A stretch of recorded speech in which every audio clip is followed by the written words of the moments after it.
Brigade Al-Qassam kembali melakukan penyerangan ke pos militer udara Israel. Tak main-main kali ini Al-Qassam langsung menggunakan senjata pamungkasnya, yakni drone bunuh diri bernama Sawari. Adapun Al-Qassam merilis video penampakan drone bunuh diri tersebut. Dalam video itu terlihat seorang pria sedang mempersiapkan drone bunuh diri. Al-Qassam mengumumkan peluncuran 2 pesawat serangan bunuh diri Sawari yang menargetkan pasukan pendudukan Israel. Nama Sawari sendiri berasal dari nama seorang insinyur penerbangan Tunisia yakni Mohamed Sawari. Lantas Al-Qassam mengatakan salah satu drone tersebut menargetkan skuadron ke-107 Ksatria Ekor Orange Angkatan Udara Israel. Pos pangkalan militer itu pun terletak di Hatzerim. Tak hanya itu, namun drone bunuh diri Sawari juga menargetkan markas besar divisi Sinai. Adapun wilayah itu dipadati dengan tentara pendudukan yang terletak di pangkalan militer Salem.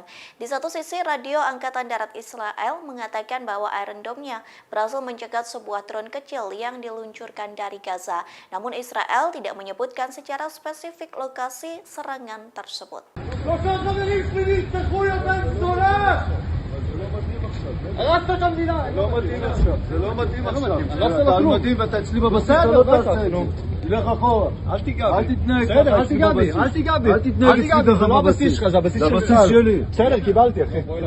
Perdana Menteri Israel Benjamin Netanyahu melakukan kunjungan ke pangkalan militer Israel. Dalam kunjungannya, tentara Israel justru mencoba menyerang Netanyahu.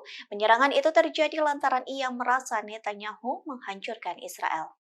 Adapun video kemarahan seorang tentara Israel itu telah beredar di media sosial. Dalam video itu terlihat seorang tentara Israel yang berusaha menemui Netanyahu.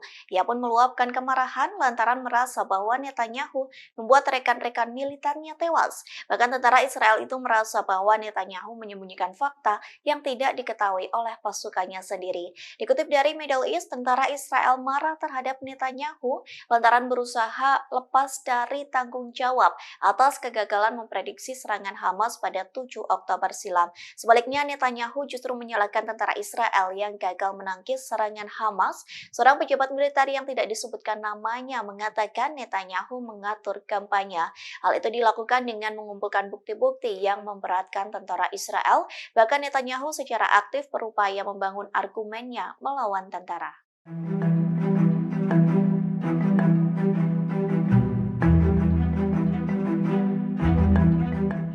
Seorang tentara Israel tewas dihantam rudal militan Palestina Hamas. Serangan itu terjadi saat tentara Israel hendak melakukan serangan darat ke jalur Gaza. Mengetahui satu tentaranya tewas, Israel langsung kembali dan membatalkan invasi. Adapun serangan itu terjadi pada Minggu 22 Oktober 2023. Militer Israel pun melaporkan satu tentaranya tewas diserang militan Hamas. Tak hanya itu, namun satu orang mengalami luka sedang dan 2 orang mengalami luka ringan akibat diserang rudal anti-tank. Kematian tentara Israel itu membuat Hamas berhasil memukul mundur Zionis kembali ke wilayahnya. Sementara militer Israel mengungkap tujuan menyerang darat Gaza. Dengan serangan itu diharapkan dapat menemukan para sandera yang ditahan oleh Hamas di wilayah Khan Younis Gaza. Selain itu, militer Israel ingin menggagalkan infrastruktur teroris di wilayah tersebut. Dikutip dari Al Jazeera, serangan balik dari Hamas sangatlah dramatis lantaran militan Hamas melakukan penghadangan saat tentara Israel berusaha memasuki jalur Gaza.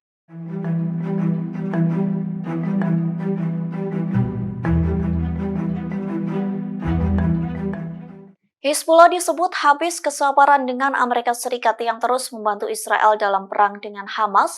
Bahkan Hizbullah disebut diam-diam mulai memasuki Amerika Serikat melalui perbatasan selatan. Hal tersebut dilaporkan oleh pejabat federal dalam sebuah memo yang beredar pada Jumat 20 Oktober silam. Dalam sebuah memo itu, Divisi Intelijen Bea Cukai dan Perlindungan Perbatasan Kantor Lapangan San Diego memperingatkan. Pihaknya mengkaitkan peningkatan risiko penyeberangan konflik yang berlangsung di Timur Tengah. Bunyi memo tersebut mengatakan bahwa Hamas dan Hizbullah kemungkinan akan memasuki Amerika Serikat melalui perbatasan selatan seperti Meksiko. Namun, pihak Bea Cukai dan Perlindungan Perbatasan Amerika Serikat tidak menanggapi kemungkinan Hizbullah memasuki Washington dari perbatasan selatan.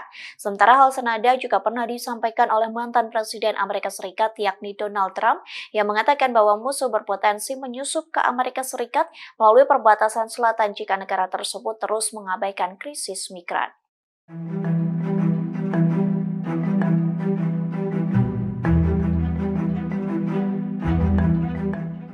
China telah mengirim 6 kapal di dekat Palestina saat Gaza diserang oleh Israel. Kini China memberikan peringatan untuk Israel soal perangnya yang semakin memanas dengan Hamas. Dikutip dari Al Jazeera, peringatan itu disampaikan oleh Menteri Luar Negeri China yakni Wang Yi. Ia mengatakan kepada rekannya dari Israel bahwa semua negara memiliki hak untuk membela diri. Adapun peringatan tersebut disampaikan Wang saat melakukan telepon pertama dengan Menteri Luar Negeri Israel yakni Eli Cohen.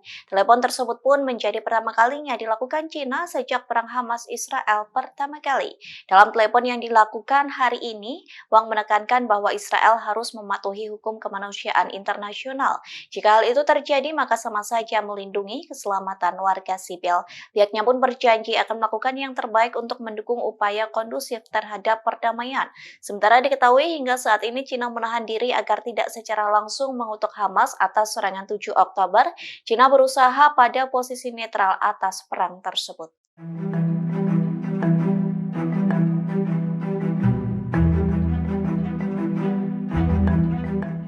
Viral jurnalis Rumania melakukan kebohongan saat melaporkan perang Hamas dan Israel. Pasalnya, sang reporter mengaku sedang berlindung dari serangan militan Hamas. Namun sebaliknya, ia berada di tempat yang aman lantaran terlihat orang berseliweran di belakangnya.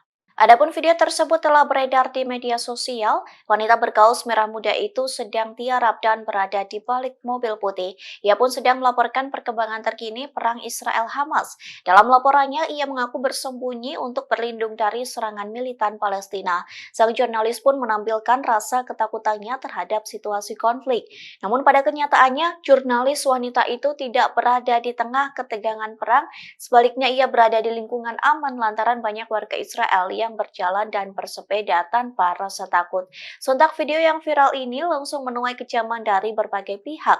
Banyak orang yang menyebut aksi jurnalis itu sebagai propaganda. Bahkan jurnalis yang tak diketahui namanya itu disebut sebagai ratu drama lantaran melaporkan berita palsu dan dibuat-buat.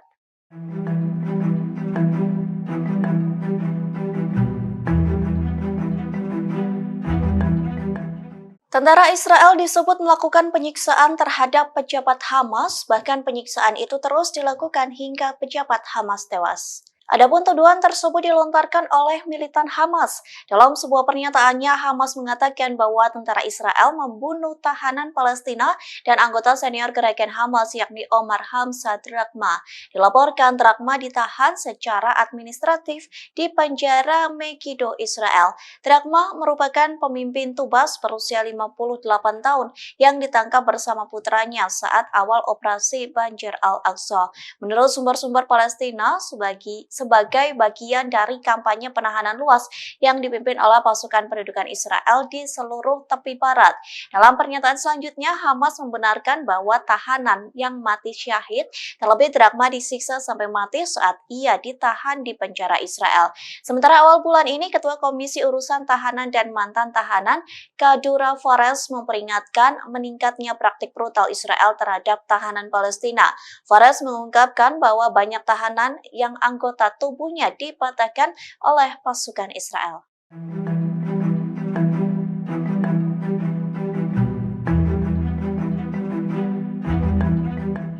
Seorang tentara cadangan Israel dari Washington tewas di rudal Hizbullah, padahal tentara itu baru saja dikirim ke medan perang. Lantas inilah sosok tentara Israel tewas di rudal Hizbullah. Dikutip dari Washington Post, tentara itu bernama Omer Belva. Ia merupakan seorang sersan staf dan komandan peleton di Batalion 9203 Brigade Alexandroni. Omar merupakan salah satu dari 360.000 tentara cadangan yang dipanggil untuk bertugas ke medan perang Israel-Hamas. Tentara Israel itu baru saja ditugaskan di perbatasan Lebanon. Namun nasib tragis harus menimpanya lantaran tewas terkena rudal Hizbullah pada Jumat 20 Oktober. Selesai gugur dalam perang, Omer dimakamkan pada Minggu 22 Oktober. Hal itu dikonfirmasi oleh ayah Belva yakni Eyal Belva. Sementara pasukan pertahanan Israel atau IDF mengonfirmasi kematian Omer. IDF mengaku kematian Omer terjadi di tengah ketegangan meningkat di perbatasan Lebanon.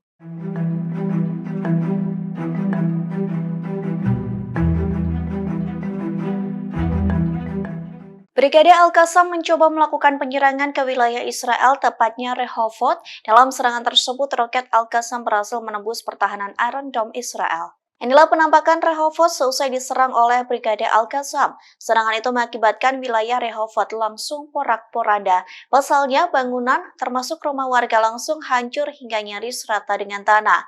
Bahkan puing-puing bangunan tersebut membuat sejumlah mobil yang terparkir di jalanan rusak. Di video lain terlihat wilayah Rehovot mengepul dengan asap yang pekat. Terlihat pula puing-puing roket Al-Qassam berserakan di tanah. The Times of Israel melaporkan satu orang mengalami luka ringan akibat serangan tersebut.